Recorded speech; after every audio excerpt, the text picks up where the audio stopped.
Bible से नहमिया का पुस्तक, पुराने नियम में नहमिया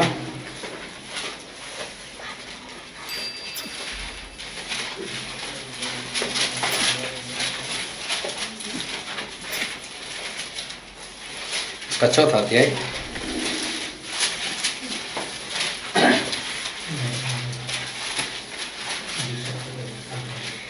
नहमिया 4 और हम पढ़ेंगे उसके 15 से लेकर 20 पद तक। नहमिया 4 15 से लेकर 20 पद तक। જ્યારે અમારા શત્રુઓએ સાંભળ્યું કે અમને તેઓના ઈરાદાની ખબર પડી છે ને દેવે તેઓની મસલત રદ કરી છે, ત્યારે અમે સર્વ કુળ પર પોતપોતાના કામ પર પાછા ગયા. તે વખતથી મારા અડધા ચાકરો અને બીજા અડધા યહૂદીયાના સર્વ લોકોના રક્ષણને માટે ભાલા ઢાલો ધનુષ્ય તથા કવચો ધારણ કરતા. જેઓ કોટ બાંધતા હતા તેઓ તથા જેઓ માથા પર બોજો ઉપાડતા હતા તેઓ પણ શસ્ત્ર સજ્જિત રહેતા. તેઓ માનો દરેક એક હાથથી કામ કરતો ને બીજા હાથમાં શસ્ત્ર રાખતો. બાંધકામ કરનારાઓ પોતપોતાની તલવાર કમરે લટકાવીને કામ કરતા હતા. રણજીડું વગાડનાર મારી પાસે હતો. મેં તેઓને બોલાવીને બાકીના લોકોને કહ્યું કે કામ મહાભારત તથા ઘણું છે ને આપણે કોટ ઉપર એકબીજાથી ઘણા છૂટાછૂટી કરેલા છીએ. તો જે જગ્યાએથી તમે રક્ષણનો અવાજ સાંભળો ત્યાં તમારે અમારી પાસે આવી પહોંચવું. આપણો દેવ આપણે માટે યુદ્ધ કરશે. परमेश्वर पिता का वचन हमारे बहुत ही आशीषित है और परमेश्वर पिता का वचन सच्चा है और बाइबल में लिखा है यदि तू सच्चाई को जानेगा और सच्चाई तुझे आज़ाद करेगी। और इन दिनों में हमारे परमेश्वर अपने वचन से हम सभी से बात करते हैं क्योंकि हमारे परमेश्वर जीवित है। आज भी हम सभी को वचन ऐसे सुनना है कि वचन मेरे लिए है, क्योंकि वचन अगर किसी और के लिए है तो हमें कोई फायदा नहीं, लेकिन जब हम ऐसे सुनते हैं कि वचन मेरे लिए है तभी हमारे लिए जो वचन है वो फायदेमंद रहता है। तो वचन ऐसे सुने कि हम उसको ग्रहण कर सके और उसके अनुसार हम चल सके, क्योंकि वचन सुनने वाले नहीं लेकिन मानने वाले वो आशीषित होते और वो स्वर्ग राज को पहुंच सकते। तो आज एक बार फिर बहुत ध्यान से सुनना, क्योंकि हमारे परमेश्वर वो आने वाले दिनों में आने वाले हैं और हमारे जो परमेश्वर है वो हम सभी का न्याय करने वाले परमेश्वर है, वो हमारे जज है। और जब भी हमारे परमेश्वर आएंगे तब बेटी ने जो पढ़ा था मत्ती 25:32-33 और वहाँ पर लिखा है कि जब परमेश्वर आएंगे तब वो न्याय करेंगे।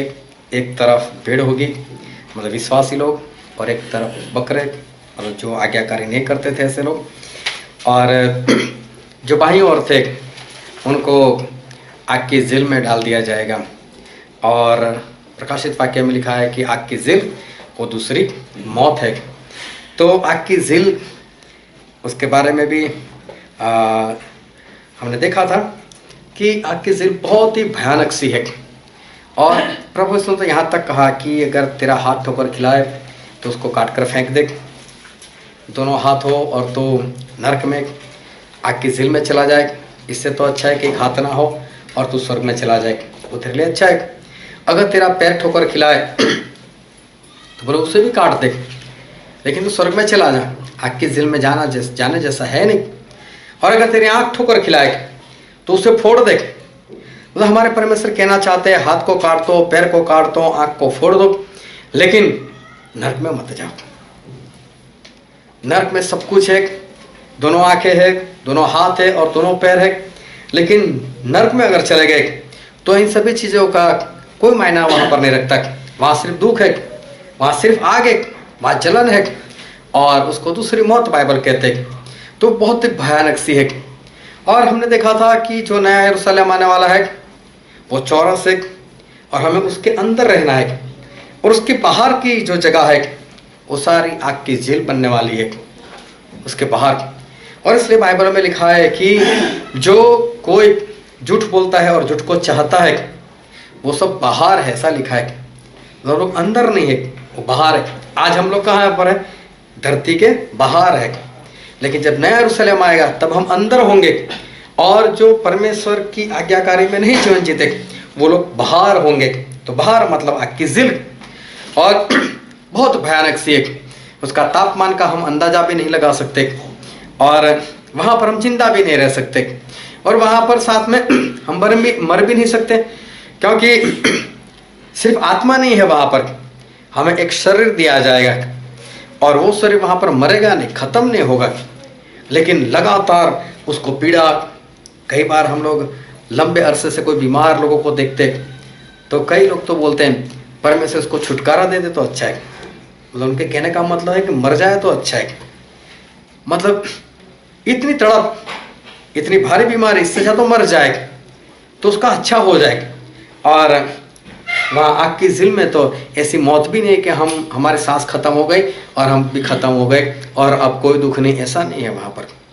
वहाँ तो झेलना ही झेलना है सब कुछ, और झेल भी नहीं सकते। तो परमेश्वर मना करते कि ऐसी जगह पर मत जाओ, अपने हाथ को काट दो कोई बात नहीं, पैर को काट दो, आँख को फोड़ दो, लेकिन जो आग की झीलें उसमें जाने जैसा नहीं है।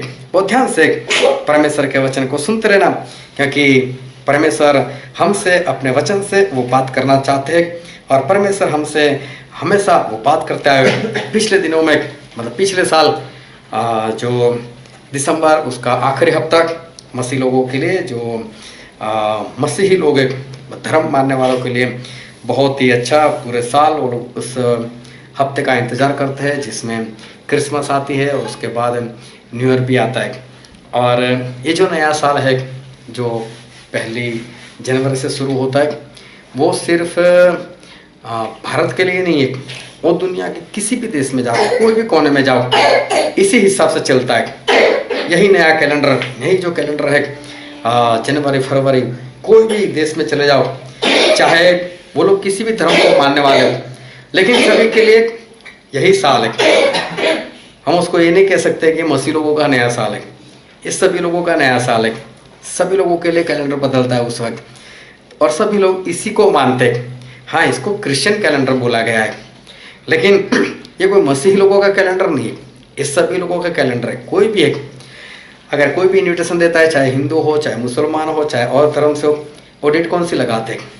यही तो डेट लगाते हैं, वो लोग यही मानते हैं। तो ऐसा नहीं है।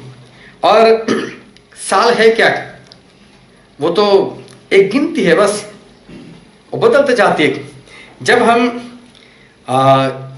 नए यरूशलेम में चले जाएंगे, वहाँ ऐसी कोई गिनती नहीं है, या जो लोग नरक में चले जाएंगे वहाँ पर भी ऐसी कोई गिनती नहीं। 1 साल हुआ, 2 साल हुआ, ऐसी वहाँ पर किसी भी तरह की जो गिनती है वो गिनती वहाँ पर नहीं है। तो ये जो साल का आखिरी हफ्ता और क्रिसमस, उसके बारे में बहुत सारे लोग बहुत सारी बातें करते हैं। उस वक्त कुछ वीडियो भी वायरल होने लगते हैं, कुछ मैसेज भी वायरल होने लगता है। कई लोग मानते हैं कि नहीं, 25 दिसंबर को यीशु मसीह का जन्मदिन नहीं है और उसे नहीं मनाना है। कई लोग बोलते हैं कि 25 दिसंबर को कोई राजा था और वो सूरज की पूजा करता था, और वो सूरज का जन्मदिन मनाता था 25 दिसंबर को, और जब वो मसीह में आया तो उसने 25 दिसंबर को प्रभु यीशु का जन्मदिन उसने शुरू कर दिया और सभी लोग मनाने लगे। कई लोग बातें करते हैं कि पहले अलग अलग तारीख पर यीशु का जन्मदिन मनाया जाता था, फिर सभी लोग इकट्ठा हुए और एक तारीख तय कर दी कि बोलो चलो कौन सी तारीख को हमें क्रिसमस मनाना है, और उन्होंने 25 दिसंबर को तय किया और 25 दिसंबर से मनाने लगे। कुछ लोग ऐसे भी है कि नहीं, बाइबल के हिसाब से अगर गिनती करो तो 25 दिसंबर ही है और उसी वक्त यीशु मसीह पैदा हुए, ऐसा कहने वाले भी लोग हैं। कोई ऐसी बातें करता है, कोई वो बातें करता है। कई लोग बोलते हैं कि यीशु मसीह का जन्मदिन हो या ना हो, हमें क्या लेना देना, लेकिन एक साल में कभी ना कभी तो पैदा हुए ना, तो 25 दिसंबर ही मान लो और मनाओ उसको।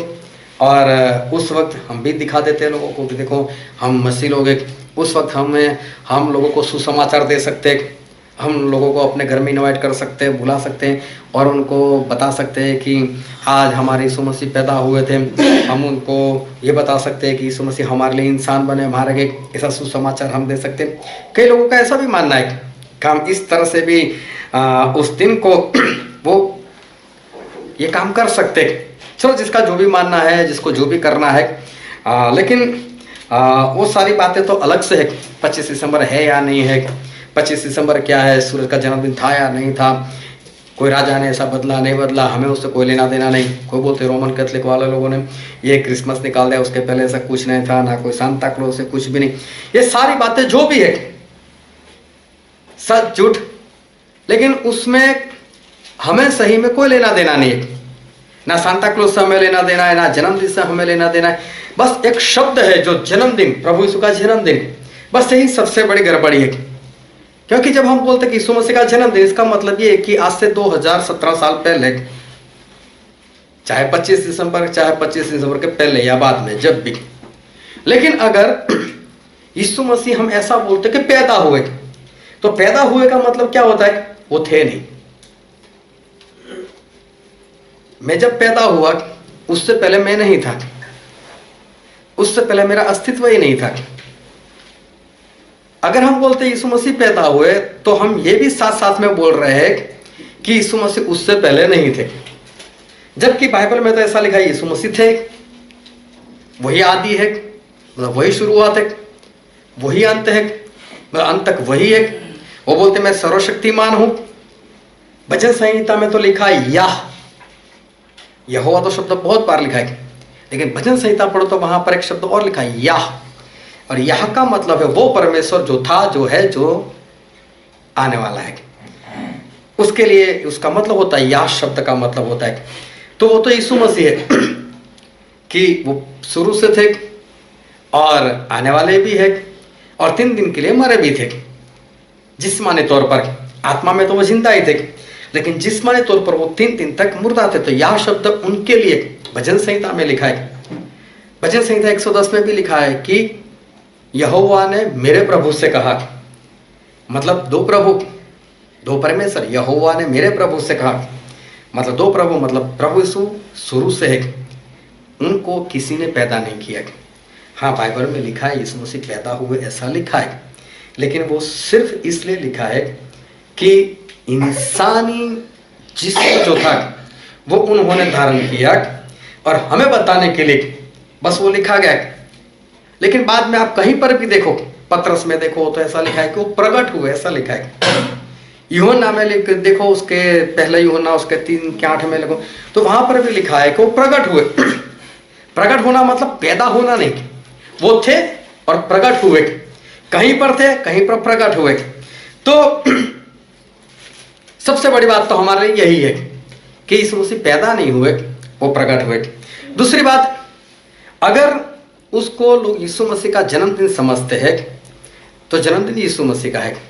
अगर एक बार मान भी ले, वैसे मैं तो मानना नहीं चाहता, लेकिन एक बार अगर मान भी ले कि यीशु मसीह का जन्मदिन है, तो उनका जन्मदिन है, वो पार्टी रखे, वो केक बनाए, वो काटे, हमें क्या लेना देना? जिसका बर्थडे वही सब करेंगे ना। हम अपने घर में क्यों बल्ले बल्ले करेंगे? जिसकी बर्थडे है वो मनाए, जिसकी बर्थडे वो पार्टी रखे, वो बुलाए तो जाए। तो कई लोगों का मानना है कुछ इधर है कुछ इधर है, लेकिन जो भी है हमें उससे कोई लेना देना नहीं। लेकिन जब हम ये शब्द बोलते, मैं कभी भी ऐसा कोई भी गाना होता है तो मैं गाना भी नहीं गाता जिसमें ऐसे शब्द आते हैं कि प्रभु यीशु पैदा हुए, तो मैं वो गाना ही छोड़ देता हूँ, क्योंकि प्रभु यीशु मेरे पैदा हुए ही नहीं।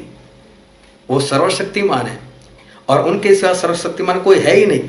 तो कमजोर इंसान कहाँ से सर्वशक्तिमान को पैदा कर सकता है? ऐसा हो ही नहीं सकता।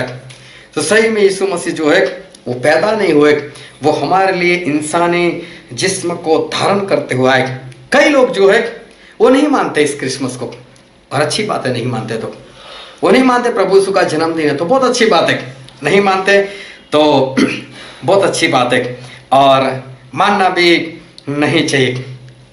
लेकिन फिर भी जो लोग नहीं मानते वो लोग भी करते तो वही है जो आम लोग करते हैं।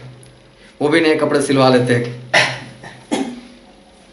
एक पास्टर है, वो बहुत जोरों से लोगों को सिखाते कि नहीं, क्रिसमस है ही नहीं, ये शैतान ने निकाला हुआ है, ये परमेश्वर की ओर से है ही नहीं।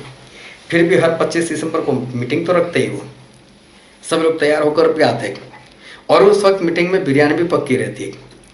तो फिर करते क्या हो, उस वक्त भी प्रचार करेंगे ये है ही नहीं।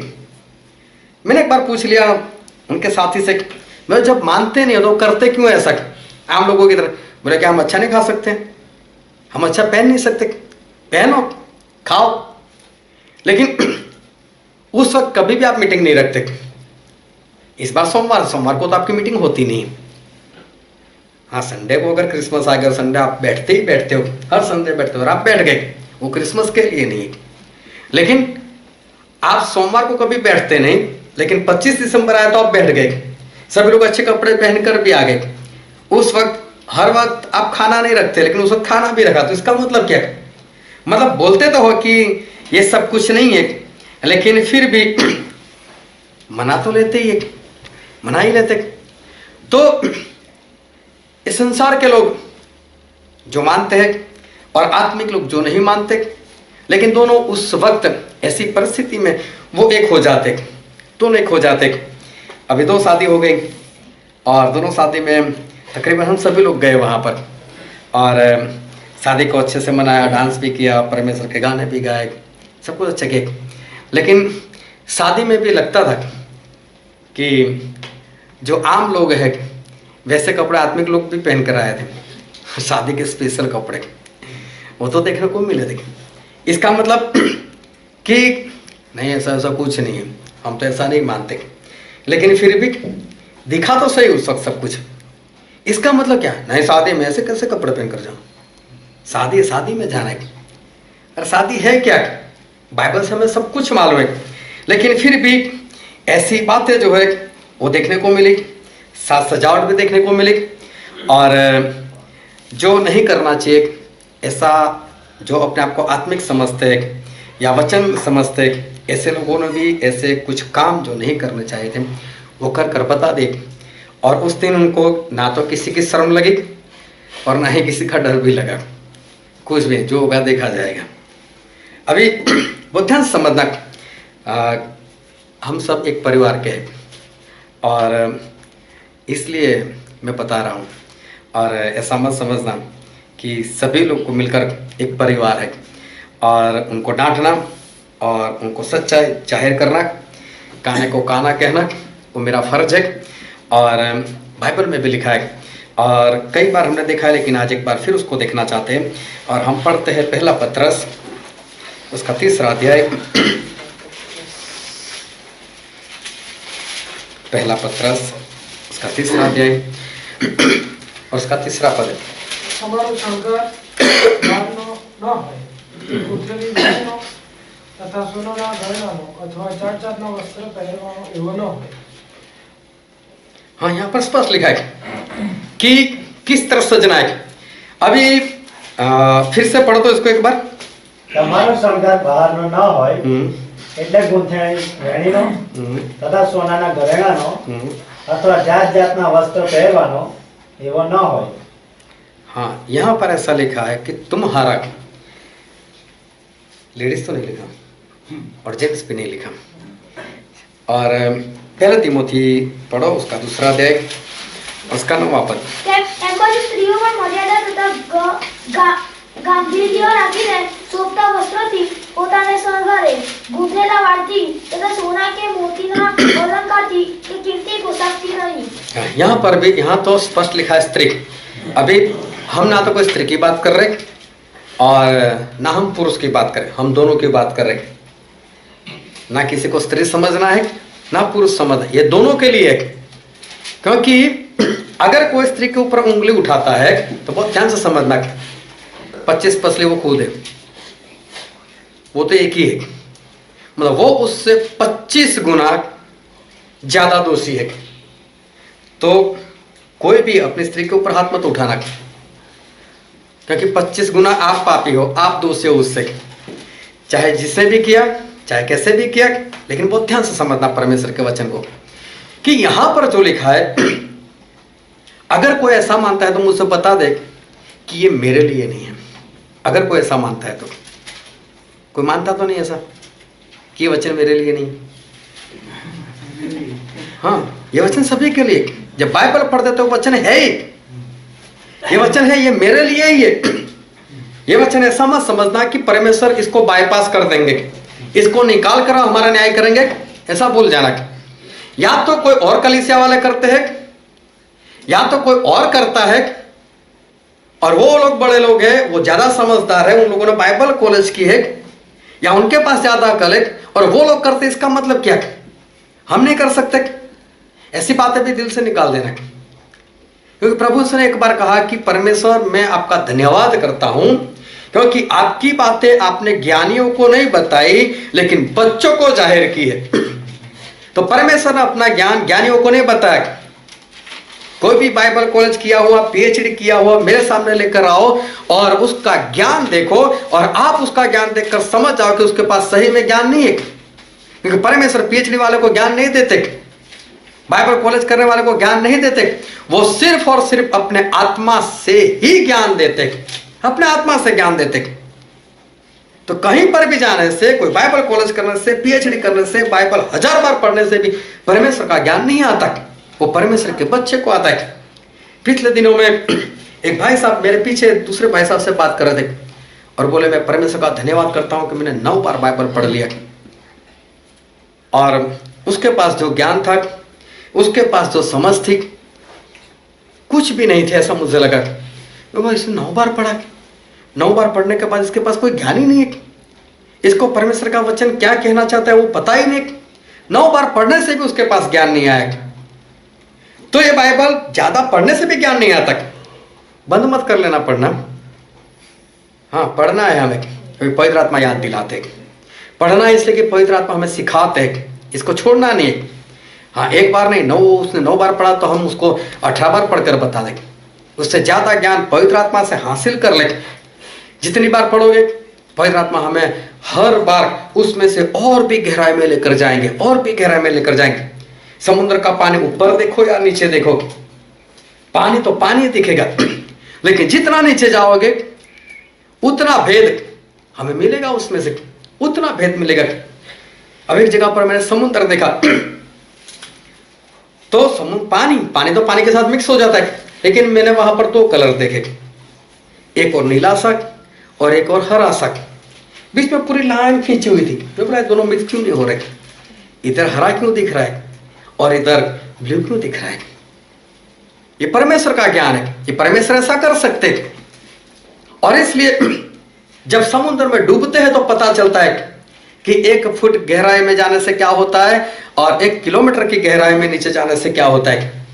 पानी तो पानी दिखता है, वचन तो वचन ही, लेकिन जितना हम उसको बार बार पढ़ते, जितना पवित्र आत्मा हमको उसकी गहराई में ले जाते, उतना भेद हमको उसमें से वो मिलता रहता है।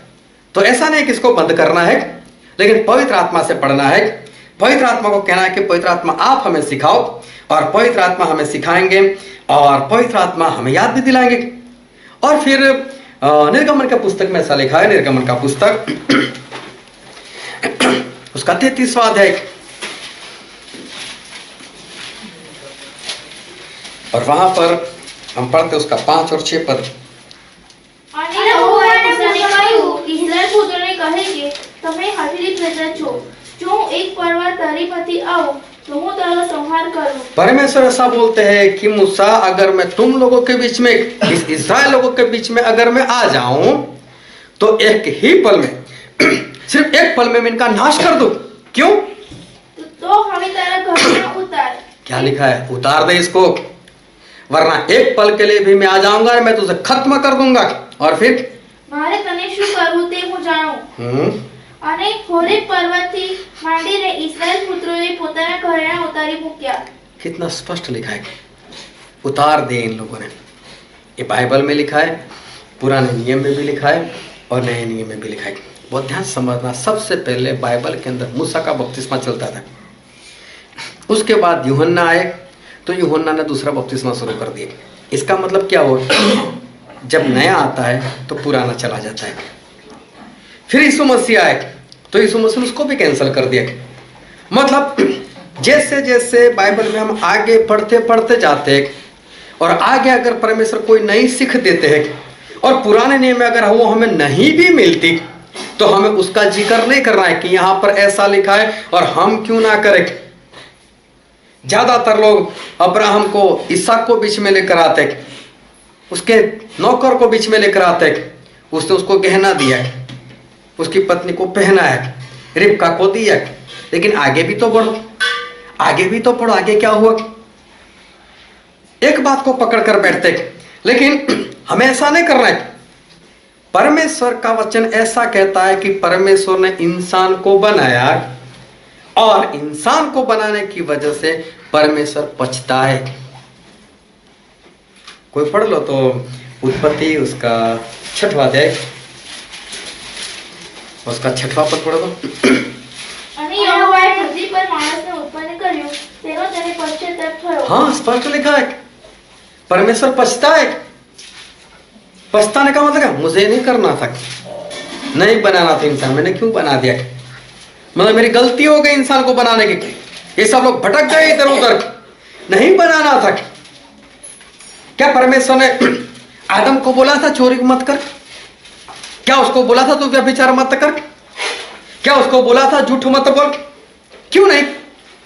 जरूरत नहीं थी, वो था पवित्र, किसके साथ व्यभिचार करने के लिए जाता? सब कुछ तो उसका था, कहां पर चोरी करने के लिए जाता?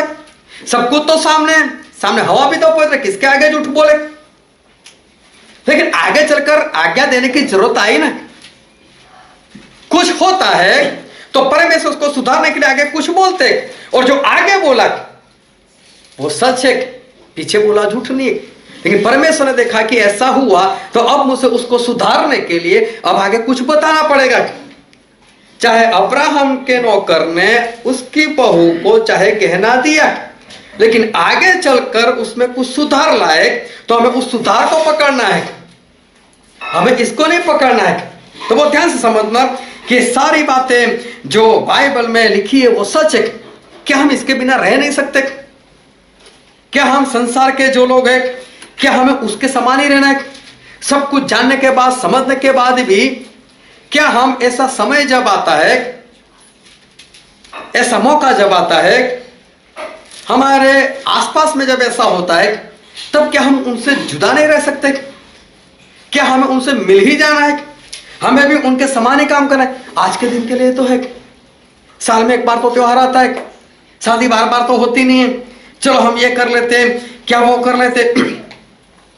क्या हम इससे दूर नहीं रह सकते? इसमें कौन सी बड़ी बात है? ऐसी कौन सी बात है कि जिससे हम इससे दूर नहीं रह सकते? 1 तारीख 1 जनवरी मालूम नहीं कमाटी बाग एक ही दिन खुलता है क्या? उसके बाद खुलता ही नहीं क्या? उसके आगे वाले दिन चले जाओ, उसके पीछे वाले दिन चले जाओ, लेकिन तो बरसों से परंपरा बने, उस दिन जाने की क्या जरूरत है? चाहे कोई भी है वो ध्यान से समझना कि लोग उस वक्त वो काम करते हैं, साथ में हम जानते हुए भी वो काम करते हैं, हम उनसे अलग नहीं दिख रहे।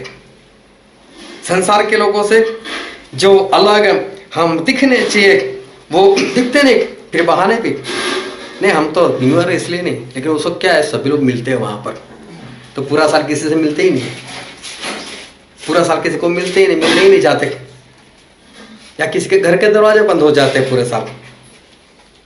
वो एक दिन छोड़ दो कोई बात नहीं, कमाटी बाग हर रोज खुला रहता है, सुबह 5 बजे से खुल जाता है और रात के 11 बजे तक खुला रहता है, हर रोज हम जा सकते हैं उस दिन। लेकिन जिस वक्त लोग दिखाने के लिए जाते हैं, किसी त्योहार के लिए जाते हैं, संसार की बातों में फंस कर जाते हैं, उसी दिन हमें जाने की जरूरत नहीं है। हमें वो काम जो है वो हमें तो वो काम नहीं करना है, हमें तो उनसे कुछ अलग ही रहना है। चाहे संसार के लोग निंदा करें, अगर वो लोग गुस्सा करें, अगर वो लोग ऐसी किसी से बैर रखें, लेकिन हम भी आत्मिक होकर हम भी वैसे ही काम करें, तो उनमें और हम में अंतर क्या है? संसार के लोगों से हम लोग कुछ अलग दिखने चाहिए, सांसारिक लोग और आत्मिक लोगों से हम कुछ अलग दिखने चाहिए। मैंने कई बार देखा है कि कोई गाड़ी चलाता है, सामने से कोई उसके ऊपर आ जाता है या आगे से कोई हटता नहीं, उसको पीछे से गुस्सा आ जाता है। चलो उसको जो भी हो, लेकिन वो गाड़ी अगर हम ड्राइव कर रहे हैं, अगर हमें भी वही बात होती है, अगर हमें भी गुस्सा आता है, तो उसमें और हमें कोई अंतर? हम परमेश्वर को जानते हैं, हम अपने आप को आत्मिक समझते हैं, और लोग जो करते हैं वो और हम जो करते हैं उसमें कोई अगर अंतर ही नहीं है, तो हमारे और उनके बीच में जो फर्क दिखना चाहिए, वो फर्क किसी को भी वो नजर जो है वो नहीं आ सकता। और यूहन्ना में ऐसा लिखा है, हम पढ़ते हैं यूहन्ना रचित सुसमाचार उसका 15 अध्याय और उसका 9वां पद। જેમ બાપે મારા પર પ્રેમ રાખ્યો છે તેમ મેં પણ તમારા પર પ્રેમ રાખ્યો છે, તમે મારા પ્રેમમાં રહો। उसका 19वां पद पढ़ दो। જો તમે જગતમાં હોય તો જગત પોતાના ઉપર પ્રેમ રાખો, પરંતુ તમે જગતના નથી, પણ મેં તમને જગતમાંથી પસંદ કર્યા છે, તે માટે જગત તમારા પર દ્વેષ રાખે છે। यहाँ पर स्पष्ट लिखा है कि तुम जगत के नहीं, तुम संसार के नहीं हो, ऐसा परमेश्वर कहते हैं। हम संसार में ही रहते हैं, संसार के लोगों के बीच में ही रहते हैं, लेकिन फिर भी परमेश्वर ऐसा कहते हैं कि हम संसार के नहीं है, हम संसार के नहीं, मैंने तुम्हें संसार से चुना है, मैं तुम्हें संसार से बाहर निकाला, अभी हम संसार के नहीं है, हम संसार के जो लोग हैं हम उनके समान भी नहीं है। और यशायाह भविष्यवक्ता के पुस्तक में ऐसा लिखा है, यशायाह भविष्यवक्ता का पुस्तक उसका 58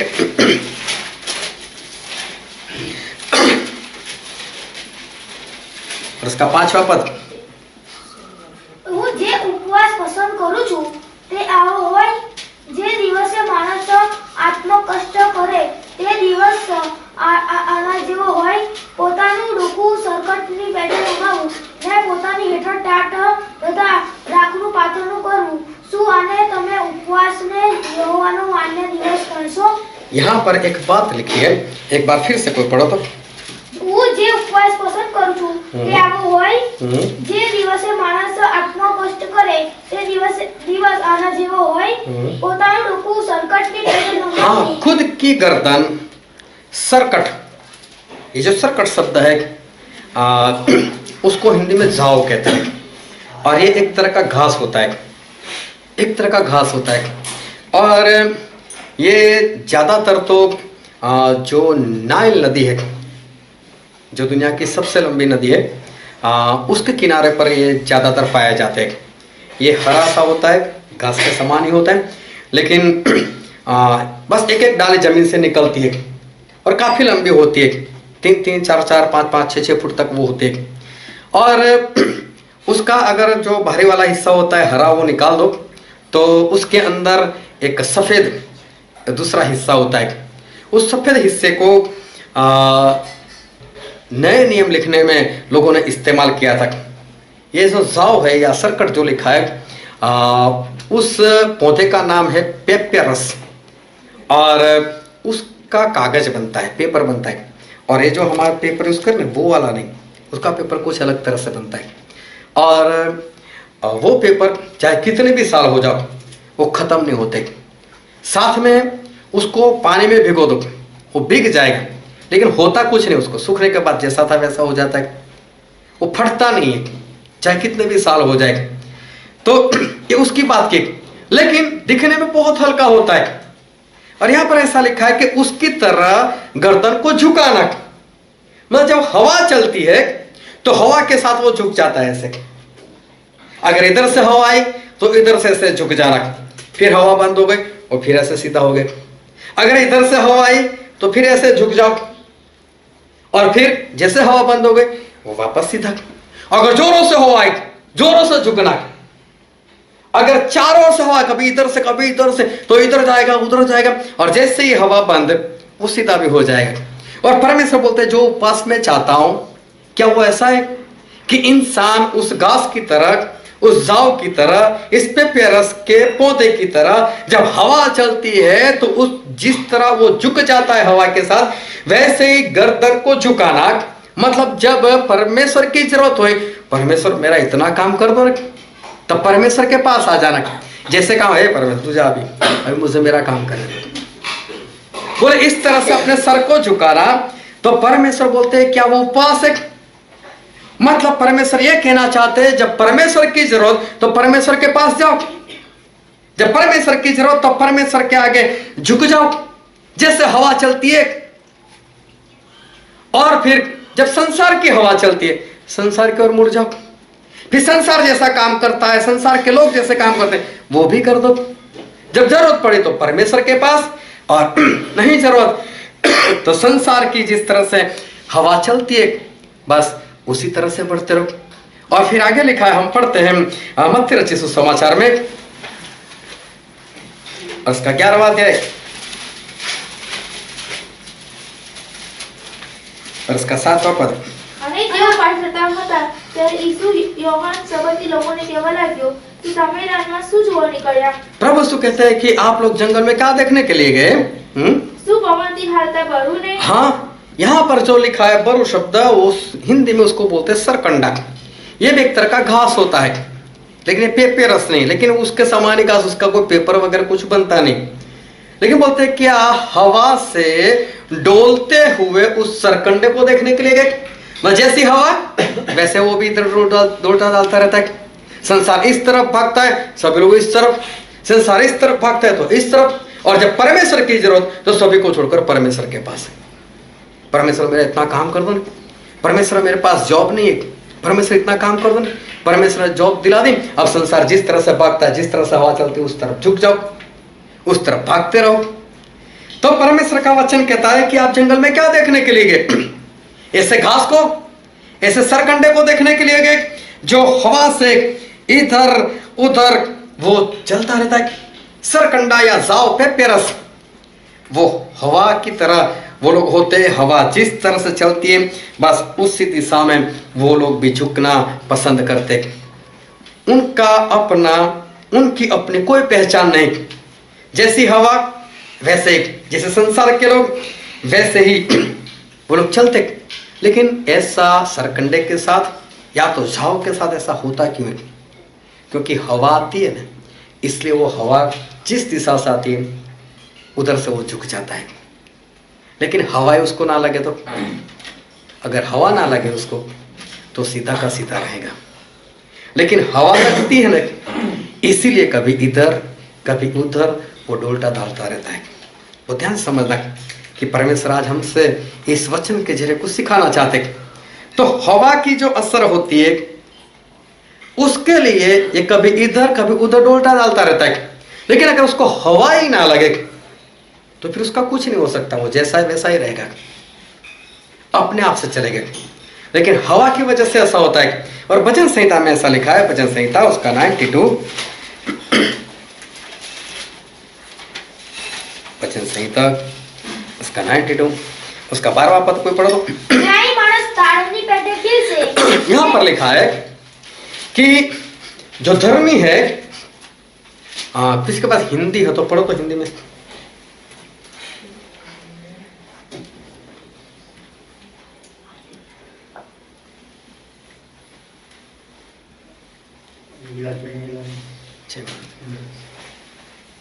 भजन संहिता बेस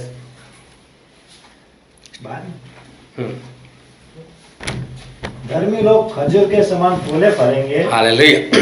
यहाँ पर लिखा है कि धर्मी लोग खजूर की नाई फूले फलेंगे, खजूर की नाई।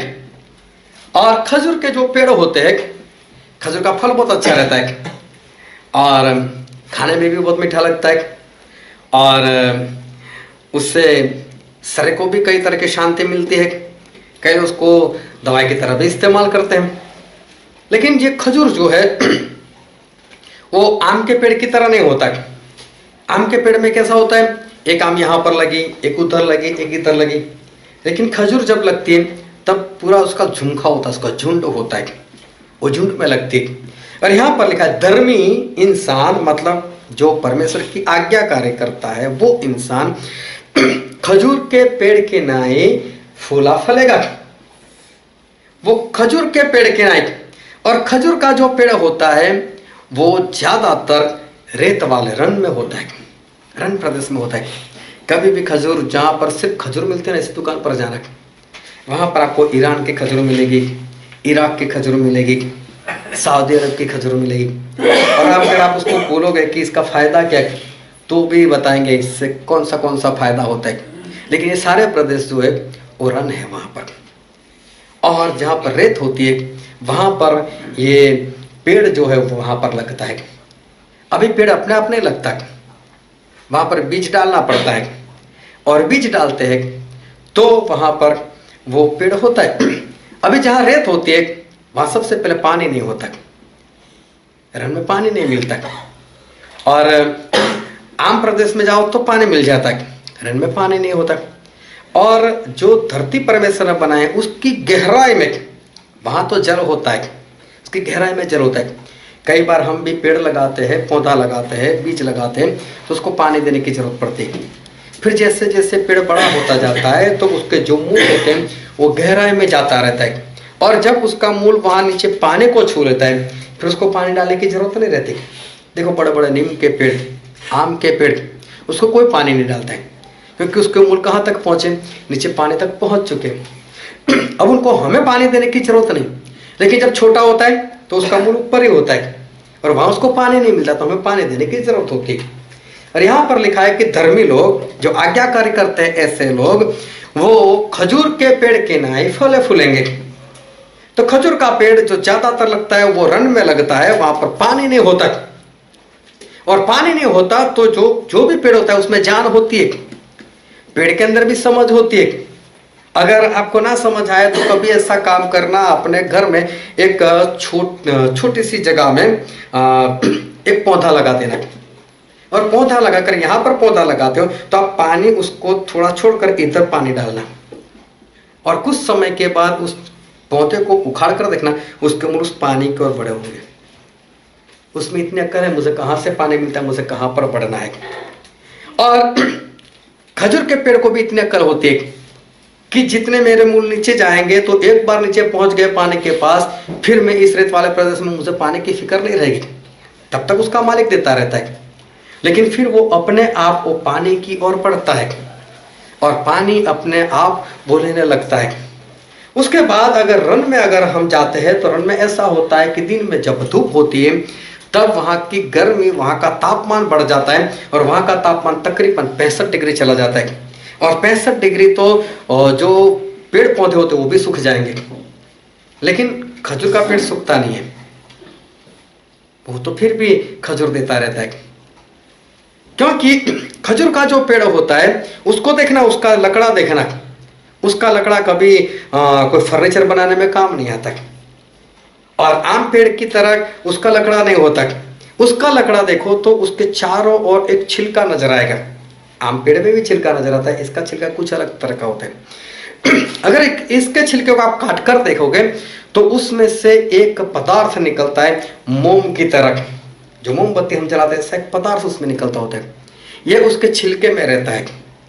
और ये जो मोम की तरह जो पदार्थ निकलता है वो उस छिलके में चारों ओर ऐसा फैला होता है कि जब भी वहां का तापमान हर रोज हर दिन में अगर 65 डिग्री का तापमान है तो वो 65 डिग्री का जो तापमान है वो छिलका तो सहन कर लेता है, लेकिन उसको अंदर अपनी अंदर नहीं आने देता, उसको उस गर्मी को पेड़ के अंदर नहीं जाने देता। तो पेड़ सूखता नहीं, उसे छिलके से टकरा कर वो तापमान बाहर चला जाता है, क्योंकि तापमान अंदर नहीं जा सकता, क्योंकि ये जो बाहरी जो पदार्थ है उसको अंदर नहीं जाने देता, और इसलिए खजूर का पेड़ वहां पर सूखता नहीं। फिर रात में ऐसा होता है कि वहां का तापमान तकरीबन -7 डिग्री चला जाता है। इतने ठंड में भी मुश्किल है उसका रहना, और तब भी ये जो छिलका होता है उसके अंदर का जो पदार्थ होता है उस इतनी ठंडी को भी अंदर नहीं जाने देता, और इसके कारण से ना तो इसको ठंडी की असर होती है ना तो इसकी गर्मी की असर होती है। और इसलिए खजूर का पेड़ चाहे रेत में लेकिन फिर भी बढ़ता रहता है, अपने मूल को पानी की ओर लेकर चला जाता है, और फिर उसको पानी की जरूरत नहीं रहती। खजूर फल भी ऐसा होता है कि उसके ऊपर कोई छिलका नहीं रहता। आम अगर हम खाते तो कैसे खाते, छिलका फेंक देते, लेकिन खजूर का कभी छिलका फेंकते हम लोग? होता ही नहीं, तो डायरेक्ट खाने का होता है। खजूर जो हम खाते उसमें फेंकने वाली कौन सी बात होती है? अरे वो भी तो पेड़ उगाने के काम लगता है। मतलब फेंकने वाली कोई चीज नहीं, उसमें कोई भी बेकार की चीज नहीं। और यहां पर ऐसा लिखा है, धर्मी इंसान इस तरह से पढ़ता है, खजूर के पेड़ के नाई। हालेलुया। आज्ञाकारी करने वाला इंसान, उसके बाहर चाहे कितनी भी गर्मी हो, जो परमेश्वर के वचन के अनुसार चलता है, जो परमेश्वर की आज्ञाकारी करता है, वो चारों ओर कैसी भी हवा लगे, उस सरकंडे की तरह और उस जाऊ की तरह वो डोलता डालता नहीं है, तुम्हें जो करना है करो, मैं ना करूं। उसको बाहरी हवा असर नहीं करती, उसको कोई त्योहार असर नहीं करता, उसको नया साल असर नहीं करता। वो तो अपने अंदर ऐसा कुछ आने ही नहीं देता है, वो बाहर की हवा अंदर आने ही नहीं देता। क्यों? बाहर एक छिलका सा है, हालेलुया, एक पदार्थ है जो बाहर की गर्मी को, बाहर की ठंडी को वो अंदर नहीं आने देता। और दूसरी बात क्या लिखी है 92 के 2:12 में भजन संहिता, और लबानोन के देवदार के समान बढ़ते रहेंगे। धर्मी इंसान वो लबानोन के देवदार के समान वो बढ़ेगा। देवदार जो होता है वो पहाड़ी इलाके में होता है। और देवदार एक ऐसा पेड़ है, वो नोटबुक लाओ तो और पेन ला दो। किसी ने देखा है देवदार का पेड़?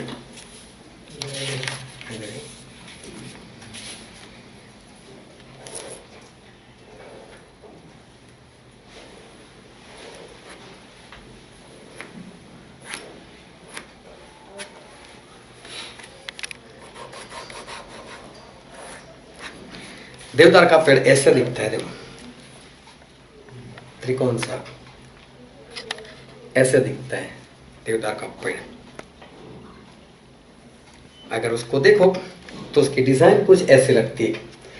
मतलब ये जो देवदार का पेड़ है, तो समझो कि ये उसका मेन लकड़ा थड़ बोलते हुए, और फिर यहां पर पहली डाली वो सबसे बड़ी, उसके ऊपर उसके बाद लगी हुई डाली वो उससे छोटी, उसके ऊपर उसके बाद आई हुई डाली उससे छोटी, उससे छोटी, उससे छोटी, उससे छोटी, जो बाद में आखिरी में वो सबसे छोटी। ये लबानोन के देवदार का पेड़ ऐसा होता है, जो पहली डाली वो सबसे बड़ी। अगर आप आम पेड़ देखोगे तो आपको पता नहीं चलेगा पहली कौन सी आखिरी कौन सी। ये समय के हिसाब से बढ़ता रहता है। समय के हिसाब से मतलब कि जो पहली डाली है वो सबसे बड़ी, उसके बाद लगी उससे छोटी, उसके बाद लगी उससे छोटी। ऐसे देवदार का पेड़, इसलिए जो पहली डाली है वो लंबी, उससे ऊपर छोटी, ऊपर छोटी छोटी, तो ऐसा लगता है वो पेड़। जो परमेश्वर का धर्मी इंसान, आज्ञाकारी करने वाला इंसान, जो सबसे पहले मसीह में आया, वो उसके बाद आने वालों से वो बड़ा ही होगा आत्मा में। उसके बाद जितने भी लोग आए होंगे उसको वो आगे नहीं बढ़ने देगा। आगे नहीं बढ़ने देगा मतलब उसको रोकेगा नहीं, उसको टोकेगा नहीं, उसको डिस्करेज नहीं करेगा, लेकिन वो अपनी दौड़ वो दौड़ता रहेगा। अगर आज मैंने 100 किलोमीटर दौड़ना शुरू कर दिया, मेरे पीछे किसी ने 1 घंटे बाद 100 किलोमीटर दौड़ना शुरू कर दिया, वो कब मुझे पकड़ पाएगा? कभी भी नहीं। लेकिन कब पकड़ पाएगा? अगर मैं रुक जाऊं तो। और धर्मी इंसान कभी रुकता नहीं है। वो लबानोन के देवदार के समान, मतलब उसकी पहली डाली सबसे बड़ी, वो बढ़ना रुकेगा तो उसके बाद आई हुई डाली उससे लंबी हो सकती है, और पेड़ ऐसा ऐसा हो सकता है। लेकिन लबानोन का पेड़ ऐसा वो इसलिए क्योंकि सबसे पहले आई हुई डाली वो सबसे पहले। अभी बहुत ध्यान समझना, इस पेड़ की भी उसके भी कई लक्षण है। ये पेड़ ऐसा होता है, हमारे भारत देश के भी उत्तराखंड में, उत्तरांचल में ये देवदार के पेड़ है, और मैंने अपनी निगाहों से देखा है, मैंने उसका इस्तेमाल भी किया है। वहाँ पर हम लोगों का खाना इस देवदार के पेड़ के लकड़े को जलाकर ही, उसका चूल्हा जलाकर हमारे लिए खाना बनता था। एक बार ऐसा हुआ कि वहाँ पर बारिश आई, हर रोज वहाँ बारिश होती ही थी, लेकिन एक बार मैंने बारिश में देखा तो सारे लकड़े भीग गए। मैंने सोचा अब रात का खाना मालूम नहीं मिलेगा या नहीं मिलेगा। लकड़े तो सारे बिक गए, फिर भी खाना मिल गया। चलो होगा, सूखे लकड़े होंगे। फिर दूसरे दिन जो खाना बनाने वाला था उसको मैंने पूछा कि भाई साहब ये लकड़े तो कल पूरी तरह से बिक गए, अब क्या होगा? बोले चाहे पूरी रात ये बिकते रहे, सुबह जलाओ ये आसानी से जलते हैं, वो आसानी से जलते। इसका कारण क्या है? और तब पता चला कि जिस तरह खजूर के पेड़ की बाहर एक छिलका होता है, ये जो इसका लकड़ा होता है लबानोन का, उसके अंदर भी एक पदार्थ ऐसा रहता है। बाहर से उसके ऊपर कितना भी पानी डालो ना, वो पानी अपने अंदर लेता ही नहीं है, उसको कितना भी कुछ करो। साथ में लकड़ा होता है ना, उसके ऊपर एक गांठ होती है, कभी देखना लकड़े में भी एक गांठ होती है। उस गांठ के ऊपर चाहे वो लकड़ा, लेकिन आप कील लगाओ नहीं लगेगी, आपकी कील मुड़ जाएगी लेकिन अंदर लगेगी नहीं। उसके लिए फिर आपको ड्रिल मशीन चाहिए, उससे होल लगाओ तब जाकर कील अंदर जाएगी, डायरेक्ट नहीं जाएगा। आप कितना भी हथौड़ा मार दो कील ऐसे मुड़ जाएगी। इसकी भी गांठ होती है। लेकिन फिर भी लबानोन के जो देवदार होते हैं और देवदार का जो पेड़ होता है उससे फर्नीचर बनता है।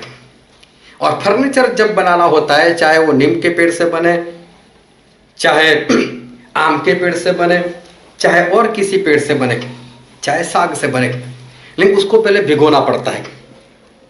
पूरी तरह से उसको भिगाओ और भिगाने के बाद उसको सुखाओ, और जब वो लकड़ी पूरी तरह से सूख जाए तब उसका फर्नीचर बनता है। आपने हो सकता है अपने घर में ऐसा देखा हो कि एक छोटा सा टेबल लेकर आया बच्चा, जब उसको खरीदा तब बहुत अच्छा था, एक बार बारिश आकर चली गई, आपने उसको बाहर नहीं निकाला, लेकिन फिर भी उस बारिश की जो हवा थी, जो पानी वाली, वो उसको लग गई और टेबल आपका थोड़ा सा ऐसा हो गया। जो पहले सही से बैठता था अब ऐसा ऐसा होने लगा। क्यों? किधर से लकड़ा लंबा हो गया, क्योंकि उसको पानी नहीं पिलाया गया, और पानी पिलाने के बाद सही तरह सुखाया नहीं गया। अब इसको जब फर्नीचर बनाना होता है तो पानी कैसे देते हैं मालूम है? उसको नदी में छोड़ देते हैं, जिससे फर्नीचर बनना होता है। नदी के बहाव में ये जो पानी होता है, समझो कि इतना बड़ा गोल लकड़ा है, तो यहाँ से पानी वो उधर दूसरे छोर से निकल जाता है, मतलब इतना पानी उसको देते हैं। ऐसा नहीं पानी में भिगोना मतलब बस ऐसे डाल दिया, उसको लंबे अरसे तक उसमें डालना पड़ता है, ताकि उसके बाद जितना भी उसको पानी पीना वो पी ले। उसके बाद आप कितना भी पानी डालो सूखने के बाद, अब वो अपने अंदर नहीं लेगा, जितना लेना था उसने ले लिया। फिर वो पूरी तरह सूखने के बाद अगर फर्नीचर बनता है तब वो टेढ़ा मेढ़ा नहीं होता है, तब वो सीधा रहता है। लेकिन लबानोन का जो देवदार हो, ये देवदार का लकड़ा जो होता है उसको भिगोने की जरूरत नहीं पड़ती, उसको काट कर डायरेक्ट बना दो फर्नीचर, उसकी गांठ के अंदर खिल्ली मार दो, चली जाएगी वो आसानी से अंदर। और जो भी आप फर्नीचर बनाओगे, जैसा पहले दिन होगा वो वैसा ही आखिरी दिन तक रहेगा। वो कभी भी टेढ़ा मेढ़ा नहीं, उसको पानी में भी डाल दो कुछ भी नहीं होगा उसको। और सबसे बड़ी बात, कितना भी पानी उसके ऊपर आए लेकिन जब भी जला वो जलेगा, उसमें नरमाई रहती है। और जो परमेश्वर के लोग, आज्ञाकारी करने वाले, ऐसे नम्र लोग होते हैं, चाहे कोई उसको जलाए तो जल जाएंगे लेकिन सामने वाले को परेशान नहीं करेंगे। और साथ में वो दूसरों के लिए एक उपयोगी पात्र बनेंगे। बहुत ध्यान से समझना। और ऐसा क्यों होता है लबानोन के देवदार के साथ? कि वो भी बाहर की हवा को अपने अंदर जाने नहीं देता। उसके अंदर भी ऐसा एक पदार्थ रहता है मोम की तरह, कि वो बाहर की हवा को अपने अंदर आने नहीं देता, इसलिए उसी तरह से वो बढ़ता रहता है जिस तरह से उसको बढ़ना चाहिए। बहुत ध्यान से परमेश्वर के वचन को सुना। तकलीफ कहाँ होती है? बाहर से जो हवा लगती है ना, वही लोगों को इधर उधर, कभी इधर झुकाती है कभी उधर झुकाती है। क्यों आत्मिक लोगों के जीवन में ऐसी बात नहीं? क्यों लोग इस तरह से बढ़ते नहीं? क्यों संसार जिस तरह से चलता है उस तरह से उस दिन तो चले ही जाते, चाहे किसी बहाने से, चाहे किसी भी बात से, वो ऐसे हो क्यों जाते? इसका कारण क्या है? क्योंकि बाहर की हवा उसको लगती है। परमेश्वर ने बोला था कि दाऊद तू मेरे लिए मंदिर नहीं बनाएगा, मंदिर बनाएगा तो सुलेमान बनाएगा। सुलेमान ने मंदिर भी बना दिया, लेकिन उन लोगों ने पाप किया। नबूकदनेस्सर ने पूरा मंदिर तोड़ फोड़ कर रख दिया, उसे पूरा मंदिर तोड़ दिया। अगर दूसरा इतिहास का 36वां अध्याय 17 से आगे पढ़ो तो वहां पर लिखा है पूरे मंदिर को उसने तहस नहस कर दिया, पूरे मंदिर को उसने तोड़ दिया। और सभी लोग चले गए, बंधन में चले गए। और वहां पर कुस्रो राजा, जिसका नाम कोरेस लिखा है बाइबल में, वो कुस्रो राजा जो था, उसको एक बार रात में सपना आया। परमेश्वर उसको बताया मेरे लोग हैं, उनको बोल यरूशलेम को जाए और मंदिर बनाए, मेरा मंदिर टूटा हुआ है। और कोरेस राजा ने सुबह सभी लोगों को इकट्ठा कर बोल दिया, जितने लोग यहूदी लोग हैं, परमेश्वर को मानने वाले लोग हैं, उस परमेश्वर ने मुझे बुलाया कि मंदिर टूटा हुआ है, जो कोई वहां जाना चाहता है वहां जाकर अपना परमेश्वर के लिए भवन बनाए, और मैं भी उनको कुछ दान दूंगा, और जितने भी लोग उनकी सहायता करना चाहते हैं, चाहे सोने से, लकड़े से, पैसे से, पत्थर से, जो भी आप सहायता करो, ये लोग मंदिर जाकर बनाएंगे। ये सारी बातें इज़रा का पुस्तक अगर पढ़ो तो आप वहां पर लिखा हुआ है। और सभी लोग मंदिर बनाने के लिए चले गए।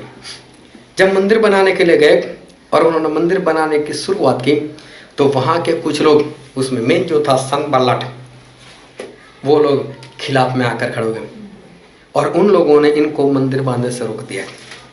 और तब तक क्या हुआ, कुस्रो राजा भी मर गया। उसने तो हुक्म किया था मंदिर बनाओ, अब ये लोग जाए तो कहाँ जाए, और मंदिर का काम जो था वो पूरी तरह से रुक गया। अगर ये सारे पद किसी को चाहे तो मैं बाद में दे सकता हूँ, अभी हम निकालना नहीं चाहते, क्योंकि ये हमारा विषय नहीं, हमारा विषय कुछ और है। तो मंदिर का काम रुक गया, और तब तक रुका जब तक दारा नाम का राजा नहीं आया। जब दारा नाम का राजा आया, तब यहूदी लोगों ने उसको बोला कि कुस्रो राजा ने ऐसे हुक्म हमें दिए थे कि हम जाकर परमेश्वर के लिए भवन बनाए, लेकिन लोगों ने उस काम को रोक कर रखा है और हम बना नहीं पा रहे, और आप तो ऐसा कहते हो कि हमारे कानून कभी नहीं बदलते। दारा राजा बोलते मैंने तो हुक्म नहीं दिया, लेकिन मैं देखता हूँ। उन्होंने पुराने कागजात निकलवाए लोगों के पास से, बोले ढूंढे ऐसा कुछ है कि नहीं। तब कुस्रो राजा के लिखा हुआ खत उनको मिला कि हाँ, इनको सहायता भी करो और ये लोग भवन बनाए। लेकिन भवन का काम लंबे अरसे तक रुका रहा। उसके बाद फिर से भवन बनाने का काम शुरू हुआ और भवन बन गया। लेकिन भवन बनने से पहले नहम्याह राजा, अरे नहम्याह जो परमेश्वर का दास था, वो भी वहां राजा के साथ वो काम करते थे। और उस वक्त राजा कोई और था जिसका नाम था अर्थहशस्ता। उस राजा के समय में ये नहम्याह काम करते थे, और नहम्याह को परमेश्वर दर्शन दिया, और उसने यरूशलेम वाले लोगों को पूछ कर देखा कि मंदिर का क्या हाल है। बोले मंदिर तो कब से रुका हुआ है, वो तो बन ही नहीं पा रहा है, मंदिर नहीं बन पा रहा है, लोगों ने रोक कर रखा है। बोले ऐसा, तो नहम्याह ने सोचा अब मैं बनाता हूं। लेकिन उसने सोचा मंदिर बनाने से पहले उसके चारों और एक कोट, मतलब शहर पना को बनाता हूं मैं पहले, यरूशलेम के चारों ओर पहले एक शहर पना को बना लूं, एक कोट बना लूं। क्यों कोट बना लूं? बोले अगर एक बार कोट बड़ा सा बन गया, फिर अंदर हम कोई भी काम करें, अब बाहर वाले हमें कुछ भी नहीं कर सकते, तो पहले कोट बना लेते। तो नहम्याह ने बहुत उदास होकर, और जब रात दरबार में गए तो राजा ने देखा, बोले ना तो तू बीमार है, ना तो तू भूखा प्यासा है, उदास क्यों है? नहम्याह डर गए। बोले राजा कुछ नहीं। नहीं बोले बता क्या परेशानी? बोले ऐसे मेरे लोग, मेरा शहर, मेरा यरूशलेम टूटा फूटा है, मंदिर बन नहीं रहा है, चारों ओर दीवार में कोट ने शहर पना नहीं है, मैं बनाना चाहता हूँ। तो बोले तू बनाना चाहता है, जा मैं छुट्टी देता हूँ, जा तू जाकर बना। और नहम्याह बहुत खुश हो गए, बहुत ध्यान से परमेश्वर के वचन को सुना। और नहम्याह जो है वो कोट बनाने के लिए चले गए। जब कोट बनाने के लिए चले गए तो मंदिर बनाने से पहले उन्होंने शहर पना, मतलब कोट का काम शुरू किया, और सभी लोगों से बोला चलो हम पहले कोट बनाते। और सभी लोगों ने मिलकर वहाँ पर सबसे पहले ये जो कोट था वो सबसे पहले कोट बना दिया। क्यों मंदिर बनाने से पहले कोट?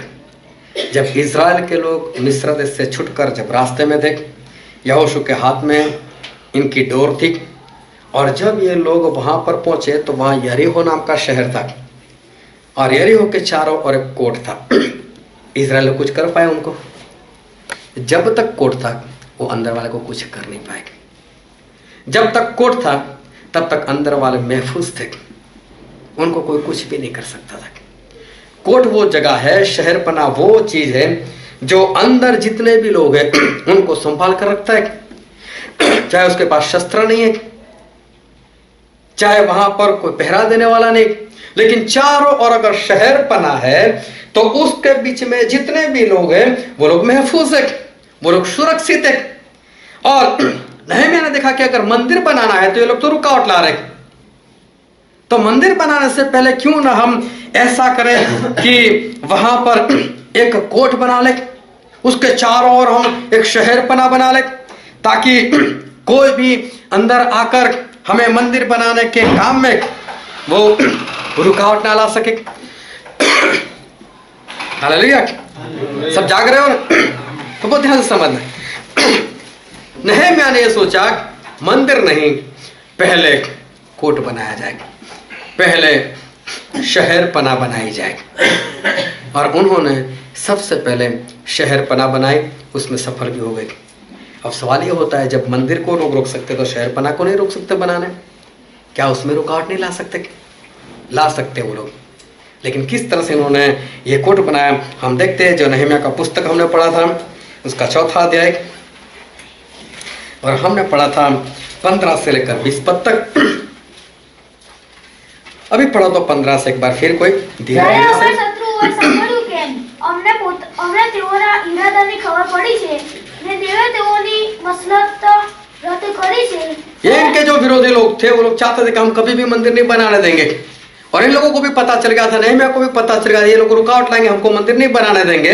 हाँ, ત્યારે અમે સર્વકોટ પર પોતપોતાના કામ પર પાછા ગયા। ये सभी लोग उस शहरपना बनाने के काम में वापस गए। हाँ, તે વખતથી મારા અડધા ચાકરો કામે લાગતા ને બીજા અડધા યહૂદીયાના સર્વ લોકોના રક્ષણ માટે ભાલા ઢાલો ધનુષ્ય તથા કવચ ધારણ કરતા। देखो क्या किया था इन लोगों ने। आधे लोग शहरपना बनाते थे और आधे लोग शस्त्र सज्जित होकर चार ओर फैल जाते अभी आओ लड़ने के लिए। ये लोग काम करते थे, आप शहरपना बनाओ, हम लोग बैठे, हम आपकी रक्षा करेंगे, मतलब पूरी तरह से लड़ने के लिए तैयार। अब चाहे विरोधी लोग आए तो कोई बात नहीं, आओ। पहले क्या होता था, लोग मंदिर बनाने का काम करते थे, लोग इनको मंदिर नहीं बनाने देते थे, लेकिन यह मैंने अलग तरह से काम किया।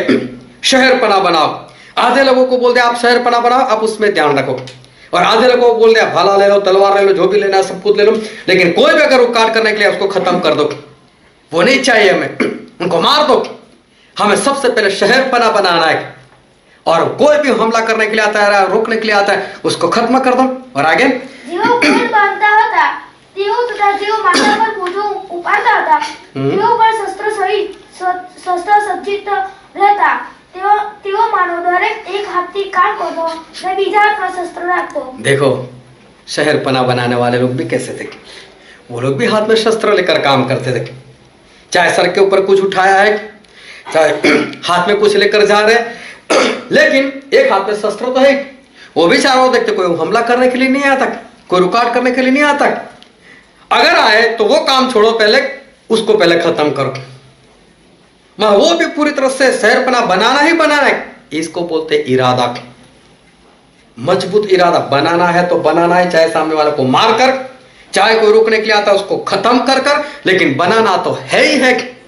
इसलिए जब गिदोन की बारी आई थी लड़ने की, तब परमेश्वर ने बोला तेरे साथ बहुत लोग हैं, 10,000 लोग हैं, इन सभी को पानी पिलाने के लिए लेकर जाओ, और मैं देखता हूं कौन कैसे पानी पीता है। और जिन लोगों ने चौकन्ने रहकर अपने शस्त्र अपने हाथ में रहकर जिन लोगों ने पानी पिया, बोले वो 300 लोग थे, इन्हीं को लेकर जा तू और तू जीत पाएगा। मान लेकर लोग दृढ़ इरादा करने के लिए देख हमें लड़ना है, बाकी के लोग चलो चलते देखे जाएगी, जो होगा देखा जाएगा। अगर गिदोन भागेगा तो हम भी भागेंगे, अगर वो मारेगा तो हम भी मारेंगे, देख लेंगे। परमेश्वर को ऐसे लोग नहीं चाहिए। और यहां पर इन लोगों का मजबूत इरादा बनाना ही है, तो आधे लोग सुरक्षा करने के लिए, और जितने लोग बना रहे वो भी कैसे, हाथ में शस्त्र लेकर एक हाथ से काम करें। कोई बात नहीं, 2 दिन ज्यादा लगेंगे या तो 2 घंटे ज्यादा काम करेंगे, लेकिन बनाना तो है ही उसको। और शस्त्र लेकर कोई भी अगर विरोध करने के लिए पहले उसको खत्म करो। और आगे બાંધકામ કરનારાઓ પોતપોતાની તલવાર કમરે લટકાવીને કામ કરતા હતા। રણસિંગનું વગાડનાર મારી પાસે હતો। મેં અમીરોને, અમલદારોને તથા બાકીના લોકોને કહ્યું કે કામ મહાભારત તથા ઘણું છે ને આપણે કોઈ ઉપર એકબીજાથી ઘણા છૂટા પડી ગયેલા છીએ। જગ્યાએથી તમે રણસિંહાનો અવાજ સાંભળો ત્યાં તમારે અમારી પાસે આવી પહોંચવું. देखो। આપણો દેવ આપણે માટે યુદ્ધ કરશે. कितने चौकने थे लोग। ये काम करना था, कोट भी लंबा है, कोई इधर है कोई उधर है, कोई बीच में गैप है, तो बोले करेंगे क्या? नरसिंगा भी हाथ में, जैसे ही बजेगा जहां से आवाज आए वहां पर लड़ने के लिए आ जाना, सब कुछ छोड़कर। मतलब इनका एक दृढ़ इरादा है कि शहरपना कोट को बनाना ही बनाना है, हमें इसमें सफल होना ही होना है। क्यों? एक बार शहरपना बन गई तो उसके अंदर हम क्या बनाएंगे? मंदिर बनाएंगे। हालेलुया। लेकिन मंदिर वो लोग बनाने नहीं देते। क्यों? वो लोग आकर हमारे साथ लड़ाई कर सकते, कोर्ट में भी लड़ाई कर सकते, लेकिन लड़ने के लिए है लोग, वो लोग भी लड़ाई करने के लिए तैयार, लेकिन मंदिर बनाने का काम कुछ अलग से था। उसमें परमेश्वर ने बोला था बाहर से काम करना पत्थर के ऊपर और फिर उसको यहाँ पर लेकर आना। मतलब वहां पर अगर किसी का भाला लग जाए पत्थर पर, वो परमेश्वर को पसंद नहीं था। तो मंदिर बनाते वक्त लड़ाई झगड़ा नहीं होना चाहिए, चाहे कोर्ट में हो जाए कोई बात नहीं, लेकिन कोर्ट एक बार खत्म हो गया, शहरपना एक बार खत्म हो गई, वो ऊंचा बन गया, अब ना तो कोई ऊपर चढ़ सकता है ना तो कोई अंदर आ सकता है। बिंदास से बनाओ, अब डर भी नहीं किसी का। और नहीं, मैंने वही काम किया, पहले शहरपना बनाओ, पहले कोर्ट बनाओ। और पहले कुरिन्थी में ऐसा लिखा है, उसका 3रा अध्याय उसका 16 और 17 पद। તમે દેવનું મંદિર છો અને તમારામાં દેવનો આત્મા વસે છે, એ શું તમે જાણતા નથી? જો કોઈ દેવના મંદિરનો નાશ કરે તો દેવ તેનો નાશ કરશે, કેમ કે દેવનું મંદિર પવિત્ર છે અને તે મંદિર તમે છો. हालेलुया। क्या लिखा है? परमेश्वर का भवन कौन है? આપણે हम खुद है। फिर उसका 6वां अध्याय 19 पद पढ़ो तो। पहला कुरिन्थी 6 का 19। તમારામાં જે પવિત્ર આત્મા છે, જે તમને દેવ પાસેથી મળેલો છે, તેનું મંદિર તમારું કરી છે, એ તમે નથી જાણતા? વળી તમે પોતાના નથી. यहाँ पर भी एक बार स्पष्ट लिखा है, परमेश्वर का भवन कौन है? जोर से बोलो, परमेश्वर का भवन कौन है? આપણે हम खुद है। भवन कब सुरक्षित है? जब चारों ओर शहर बना है। हम, हमारा शरीर वो परमेश्वर का भवन है, परमेश्वर का आत्मा हमारे अंदर रहता है, लेकिन कब रहेगा? जब वो मंदिर पवित्र होगा। मंदिर पवित्र कब होगा? जब उस खजूर के पेड़ के अंदर वो हवा नहीं जाती, जब उस लबानोन के देवदार के अंदर हवा नहीं जाती, चाहे बाहर कितनी गर्मी होती है, लेकिन छिलका वो पदार्थ वो अपने अंदर उस हवा को आने नहीं देता। वो लबानोन का देवदार का पेड़ बाहर चाहे कैसी भी हवाएं अपने अंदर आने नहीं देती। एक नरमाई उसके अंदर है, एक आज्ञाकारी उसके अंदर है। हम पवित्र कब बने रहेंगे? जब हम आज्ञाकारी करेंगे। आज्ञाकारी कब कर पाएंगे? जब हमें बाहर की हवा नहीं लगेगी, ना क्रिसमस की, ना न्यू ईयर की, ना पार्टी की, ना शादी की, ना किसी की हवा में नहीं लगेगी। हालेलुया। तब हम पवित्र रह पाएंगे। और हवा कब नहीं लगेगी? जब चारों ओर एक शहर बना होगी। वरना नर तो कैसा है कि बहुत भयानक है, वहां तो जाने जैसी बात ही नहीं है। और नहम्याह ने वही काम किया। सबसे पहले नहम्याह ने सोचा बस शहरपना को बना लेता हूं, एक बार शहरपना बन जाए फिर कोई बात नहीं। हम खुद परमेश्वर का भवन है। धर्मी इंसान खजूर के पेड़ के नाई और लबानोन के देवदार की तरह वो बढ़ता है। वो बाहर की हवा को अपने अंदर वो आने नहीं देता। और मत्ती में ऐसा लिखा है, हम पढ़ते हैं उसका 12वां अध्याय, मत्ती रचित सुसमाचार उसका 12वां अध्याय उसका 18 पद से पढ़ो तो कोई।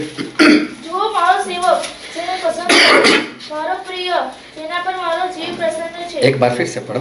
જુઓ મારો સેવક જે परमेश्वर ऐसा बोलते हैं, देखो मेरा दास, मेरा चाकर, मेरा सेवक, हाँ, જેને મેં પસંદ કર્યો, जिसको मैंने पसंद किया। बहुत ध्यान समझना। हाँ મારો પ્રિય हाँ, जो मेरा प्रिय है, જેના પર મારો જીવ પ્રસન્ન છે, जिसके अंदर रहकर मैं खुश हूँ, हाँ, તે પર હું મારો આત્મા મૂકીશ. उसके अंदर मैं मेरा आत्मा रखूंगा। અને તે વિદેશીઓને ન્યાયીકરણ પ્રગટ કરશે। वो विदेशी मतलब विधर्मी लोगों को क्या प्रकट करेगा? अपना न्याय प्रकट करेगा। अब बहुत ध्यान समझना, परमेश्वर का वचन ये कहता है कि मेरा दास जिसको मैंने पसंद किया है, जिसके अंदर मैंने मेरा आत्मा रखा हुआ है, वो मेरा दास अन्य जाति को जो परमेश्वर में नहीं ऐसे लोगों को क्या प्रकट करेंगे? न्याय प्रकट करेंगे, जजमेंट प्रकट करेंगे। अब मानो में परमेश्वर का जजमेंट हो चुका है, बहुत स्पष्ट लिखा है। बाईं ओर वाले कहां जाएंगे? हो गया जजमेंट, वो तो हो चुका है। बाईं ओर कौन है? बकरे लोग जिसको सिंग होते, उछालते रहते, मारते रहते। दाहिनी ओर कौन है? भेड़ जिसके सिंग नहीं होते, वो चरवाहे के पीछे पीछे, वो जो भी बोले बस मैं तेरे पीछे। वो सूटे भी मारे तो बोले मैं तेरे पीछे। वो खाना भी ना दे तो बोले मैं तेरे पीछे। अगर चरवाहे पर खड्डे में भी चला जाए, वो भी सारे खड्डे में चले जाएंगे। यहां तक अधीन है वो, चरवाहे के पीछे पीछे चलती है वो। और बकरे हो तो चरवाहे को पीछे पीछे चलना पड़ता है, कहीं इधर उधर ना चला जाए। तो जितने भी बकरे के समान है, न्याय हो चुका है। ऐसा मत समझना हमारा न्याय होगा, हो चुका है। भेड़ स्वर्ग में और बकरे आग के झील में जाएंगे। न्याय तो हो चुका है। जब प्रभु यीशु आएंगे तो शैतान को कितने साल के लिए बांधा जाएगा? 1000। हो गया ना फैसला उसका, हो चुका है उसका फैसला। और 1000 साल के बाद उसको निकाल कर फिर कहां डालेंगे? आग के झील में डाल देंगे, मतलब उसका भी फैसला हो चुका है। मसीह का विरोधी एंटी क्राइस्ट आएगा तो उसका क्या होगा? उसको भी चिंता डाल देंगे। उसके साथ जो झूठा भविष्यवक्ता है उसको कहां डालेंगे? उसको भी आग के झील में। मतलब फैसला हो चुका है। और परमेश्वर का वचन ऐसा कहता है, ये मेरा दास है, इसके अंदर मैंने मेरा आत्मा रखा है, वो लोगों को मेरा न्याय प्रकट करेगा। अब बुरा मत मानना जब कोई ऐसा बोलता है कि तुम नरक में जाओगे, क्योंकि परमेश्वर का न्याय है। तो परमेश्वर के वचन से सब बोल देते। कई लोग बोलते हैं कि परमेश्वर ऐसा बोलते कि इसका न्याय मत करो। अरे न्याय नहीं है। किसी ने चोरी किया, हम बोलते तू चोर है, तो क्या उसका न्याय किया हमने? ये स्पष्ट बात है, देखा उसको तो बोल दिया। अभी जो कोई ऐसे संसार के काम करते हैं, जो कोई उसको देखता है तो क्या बोल नहीं सकता तू नरक में जाएगा? वो न्याय नहीं करा, न्याय तो परमेश्वर कर दिया है उसका। वो तो बता रहा है तेरा ऐसा होगा, ऐसा लिखा है तेरा न्याय। और परमेश्वर बोलते मेरा दास ये प्रकट करेगा, न्याय प्रकट करेगा। हालेलुया। और आगे क्या लिखा है? वो झगड़ा नहीं करेगा, वो चिल्लाएगा नहीं। बहुत ध्यान समझना, जो परमेश्वर का दास है, यीशु मसीह के बारे में लिखा है। लेकिन आज जितने भी लोग परमेश्वर का काम करें उसकी भी बात है कि वो चिल्लाएगा नहीं। फिर क्या लिखा है? અને તેમની વાણી રસ્તાઓમાં કોઈ નહીં સાંભળશે। हाँ, उसकी आवाज रास्ते में कोई नहीं सुनेगा। नहीं सुनेगा मतलब वो चिल्लाएगा नहीं जोर जोर से, ए तुम ऐसा करो, तुम वैसा करो, और मैं तुमको ऐसा कर दूंगा, मैं वैसा कर दूंगा, ऐसा नहीं। हाँ फिर જ્યાં લગી ન્યાયકરણ તે જયમાં નહીં પહોંચાડે। जब तक न्याय उसका जय नहीं होगा, उसका विजय नहीं होगा। न्याय का विजय, फैसले का विजय। परमेश्वर ने फैसला कर दिया, परमेश्वर ने न्याय कर दिया। अब उसका विजय मतलब क्या? लोग क्या समझते? कुछ नहीं, क्या होने वाला है? वो भी तो ऐसा करती है, मैं भी उसका करता हूँ, उसको कुछ हुआ? और मैंने भी ऐसा कर दिया, कुछ हुआ? वो तो ऐसे चिल्लाता रहता है, तो वच में बोलता रहता है, कुछ नहीं होने वाला है। मैंने फिल्म देख ली, क्या हुआ? परमेश्वर ने कुछ किया? नहीं किया। मैंने ऐसे कपड़े पहने, क्या परमेश्वर ने कुछ किया? मैंने किसी के ऊपर गुस्सा कर दिया, मैंने किसी की निंदा की, क्या परमेश्वर ने कुछ? वो तो ऐसे ही बोलता रहता है, बस पाए बस। नहीं, परमेश्वर करते ही नहीं। इसका मतलब न्याय का विजय नहीं हुआ। उनको ऐसा कहाँ न्याय हुआ? कहाँ परमेश्वर कुछ करते हैं? लेकिन परमेश्वर बोलते हैं मेरा सेवक तब तक कैसा करेगा जब तक न्याय, जजमेंट उसका विजय ही ना हो, मतलब उस आखिरी दिन ना आ जाए जब यह बात प्रकट ना हो जाए कि बाईं ओर वाले चले जाओ नरक में, शैतान को डाल दिया जाएगा, एंटीक्राइस्ट को डाल दिया जाएगा, तब की बात। आज शैतान यही समझता है, क्या करेगा परमेश्वर मेरा, मैं ऐसा कर दूंगा वैसा कर दूंगा। एंटीक्राइस्ट भी जब खड़ा होगा तो क्या बोलेगा, कौन परमेश्वर? मैं परमेश्वर हूं। मतलब न्याय का विजय नहीं हुआ तब तक, लेकिन जब विजय हो जाएगा, परमेश्वर न्याय कर देंगे, वो दिन आ जाएगा, तब तक परमेश्वर का दास क्या नहीं करेंगे, प्रभु से क्या नहीं करेंगे। क्या लिखा है? न्याय करो। बराबर वाँचो। જ્યાં લગી ન્યાયકરણ ને તે જયમાં નહીં પહોંચાડે, हाँ ત્યાં લગી ચૂંદેલું ભરું તે ભાંગી નહીં રાખશે। हाँ, तब सरकंडा एक बार फिर आया। सरकंडा कैसा सरकंडा? फिर से पढ़ो। ચૂંદેલું ભરું। हाँ, जो पूरी तरह से निर्बल हो चुका है, अब उसका कोई काम नहीं है, बोले उसको तोड़ेंगे नहीं परमेश्वर। मतलब जो आत्मा में कमजोर हो चुका है, वीक हो चुका है, निंदा करने लग गया, गालियां बोलने लग गया, परमेश्वर से दूर हो गए, परमेश्वर बोलते फिर भी मैं उसको काट कर अभी नहीं फेंकने वाला, आखिरी दिन तक मैं उसको कुछ नहीं करूंगा। ऐसा मत समझना कि न्याय नहीं होता, परमेश्वर कुछ भी नहीं करे, मैंने ये कर दिया, मैंने वो कर दिया, किसी की निंदा कर दी, मैंने ऐसा कर दिया। परमेश्वर कहाँ कुछ करते, लेकिन बाइबल का वचन मैं नहीं करने वाला अभी तो ऐसा।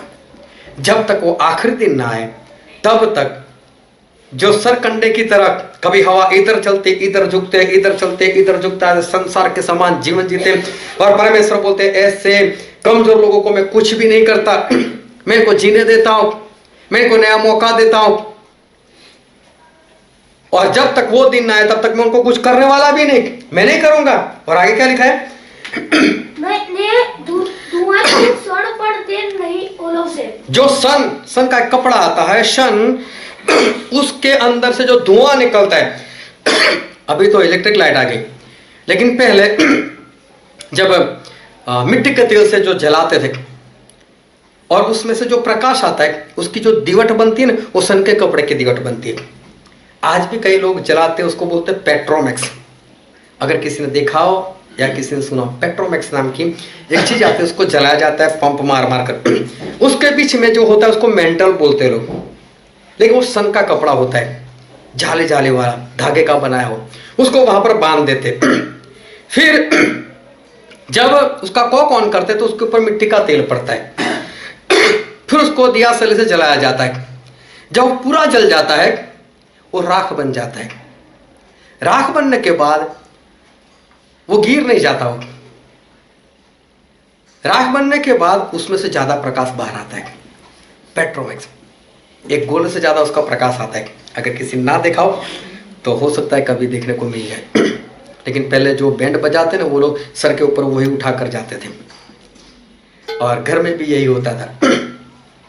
अभी वो पूरा राख है, लेकिन फिर भी क्या है, वो जल रहा है। जल रहा है तो उसमें से प्रकाश निकलता है। लेकिन अगर गलती से वहां पर आपकी उंगली उसको हल्के से छू भी ले, वो टूट जाता है, वो बिखर जाता है। फिर उसमें से धुआं निकलता है, लेकिन अब प्रकाश नहीं निकलता। और परमेश्वर उस सन की बात कर रहे जो जल चुका, प्रकाश खत्म हो गया उसके अंदर से, वो टूट चुका, अब से धुआं निकल रहा है। तब परमेश्वर बोलते ऐसे को भी मैं बुझाऊंगा नहीं। क्या लिखा है, पढ़ो। જ્યાં લગી ન્યાયકરણ ને તે જય અને વિદેશીઓ તેના નહીં. જ્યાં લગી ન્યાયકરણ ને તે જયમાં નહીં પહોંચાડે, ત્યાં લગી ચૂંદેલું ભરું તે ભાંગી નહીં રાખશે, ને ધુઆતું શણ પણ તે નહીં હોલવશે। हाँ, उसको बुझाएंगे नहीं। अब उसको क्या लगेगा, मैं तो अभी भी जल रहा हूँ, मैं तो अभी भी आत्मिक हूँ, मैं तो जल रहा हूँ, लेकिन प्रकाश निकलना बंद हो गया। क्यों? जो आम लोग करते हैं ना, वो लोग भी काम करते हैं। जब आम लोगों में प्रकाश नहीं तो आत्मिक लोगों में प्रकाश, वही काम करते हो प्रकाश कभी नहीं हो सकता।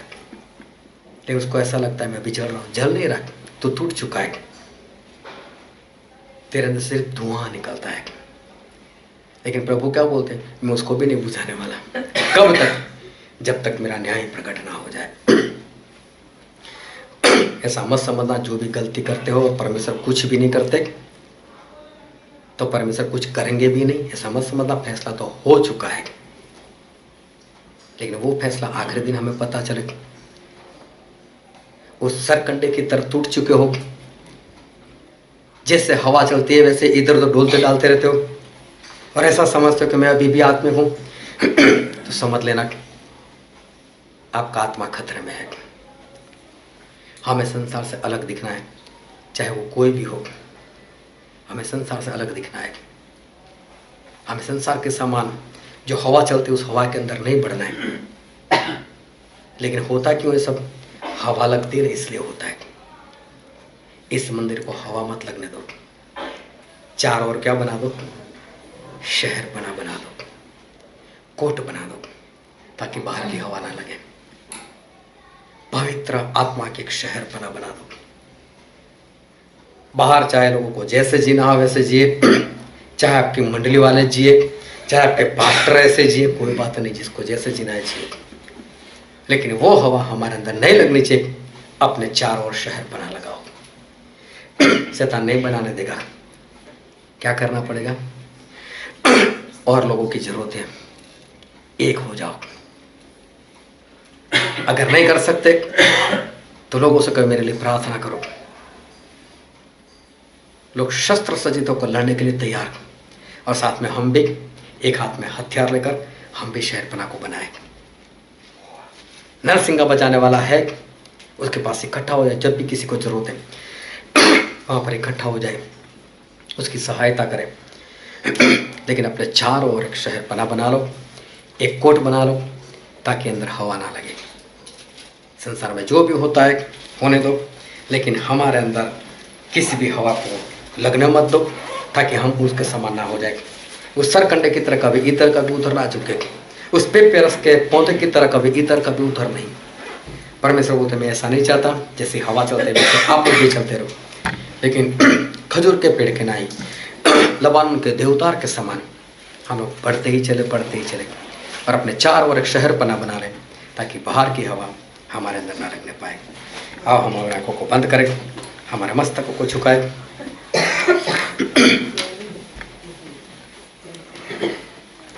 मेरे प्रियो,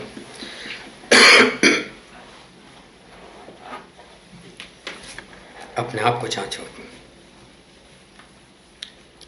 अपने आप को परखो। आज मैं कहाँ पर हूँ? क्या बाहर जिस तरह जैसी हवा चलती है, क्या मैं भी उस हवा में शामिल हो जाता हूँ? उस त्योहार की हवा, उस पार्टी की हवा, गरबा की हवा, शादी की हवा। मेरे प्रियो, अपने चारों कोट बना लो, एक शहर बना लो। परमेश्वर हमारे युद्ध करते हैं, हमें शस्त्र सज्जित होना है। अपने आप को परखो, अपने आप को बचा लो, बाहर की हवा ना लगे। इस तरह से अपने चारों शहरपना बना लो, क्योंकि हमारा शरीर वो परमेश्वर का भवन है। ये वचन समझने के लिए, ग्रहण करने के लिए, उसके अनुसार चलने के लिए प्रभु यीशु की कृपा हम सभी पर होने पाए। Thank you.